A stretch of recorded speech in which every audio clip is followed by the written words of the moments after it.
Selamat sejahtera saya ucapkan kepada Sir Farid.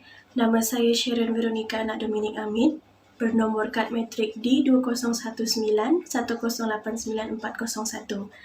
Tugasan video untuk kali ini ialah teknik menyerang dalam bola baling. Bola baling merupakan permainan kategori serangan yang memerlukan kepatasan, ketangkasan, fleksibiliti dan tindak balas segera ketika melakukan serangan dan bertahan. Permainan ini melibatkan pelbagai kemahiran seperti menghantar, menerima, mengelecek, mengadang dan menjaring dengan menggunakan strategi dan formasi tertentu. Secara umumnya, objektif strategi serangan dan bertahan adalah untuk mendapatkan seberapa banyak jaringan. Strategi ini memerlukan kerjasama ahli kumpulan dan teknik yang dirancang dengan baik. Saya mulakan dahulu dengan strategi menyerang. Kemahiran asas dalam strategi serangan ialah seseorang pemain memerlukan kemahiran kawalan dan penguasaan bola iaitu ball possession bagi menggerakkan bola. Dalam strategi menyerang terdapat dua formasi iaitu formasi 3-3 dan formasi 2-4. Namun dalam video ini saya hanya memilih formasi 3-3. Formasi 3-3. Perhatikan pemain ikon berwarna biru, itu adalah susunan bagi formasi 3-3. Formasi ini merupakan formasi yang seimbang iaitu 3 orang pemain penyerang iaitu sayap kanan, sayap kiri dan pemain tengah. Lagi 3 orang merupakan pemain pertahanan iaitu pertahanan kiri, pertahanan kanan dan juga pertahanan tengah. Serangan ini membuka lebih banyak ruang dalam kawasan 9 meter. Malah formasi ini juga bertujuan untuk pemain bertukar-tukar tempat dan mengelirukan pihak lawan. Di awal permainan, serangan ini akan digerakkan dari bahagian pertahanan, iaitu di kawasan 9 meter. Bola akan dihantar menggunakan hantaran pendek dan berselang-seli dengan hantaran jauh antara pemain. Pemain penyerang akan bersedia di kawasan 9 meter bagi mengucar-kacirkan pertahanan lawan. Hantaran yang dilakukan akan menarik pemain pertahanan lawan keluar dari kawasan 9 meter. Dalam formasi ini, pemain akan bergerak secara pantas, menggelecek dan melakukan umpan kepada pemain lawan. Malah, percubaan ke arah gol dapat dilakukan apabila pemain mempunyai ruang dan peluang menggunakan 6 steps, iaitu 6 langkah dari kawasan 9 meter. Walau bagaimanapun, formasi 3-3 ini juga mempunyai kekuatan dan kelemahan. Kekuatan yang pertama ialah kekuatan dari bahagian serangan dan pertahanan sama.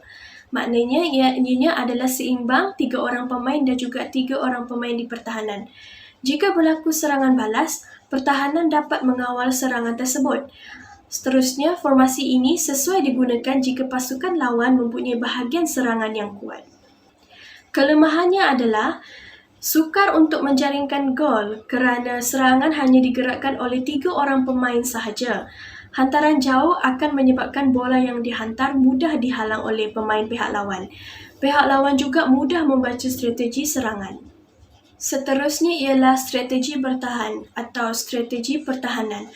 Menguasai teknik kemahiran bertahan akan membolehkan seseorang pemain berkeupayaan untuk merebut bola, bekerjasama dalam satu pasukan, menggagalkan gerakan taktikal dan membaca formasi serangan pihak lawan.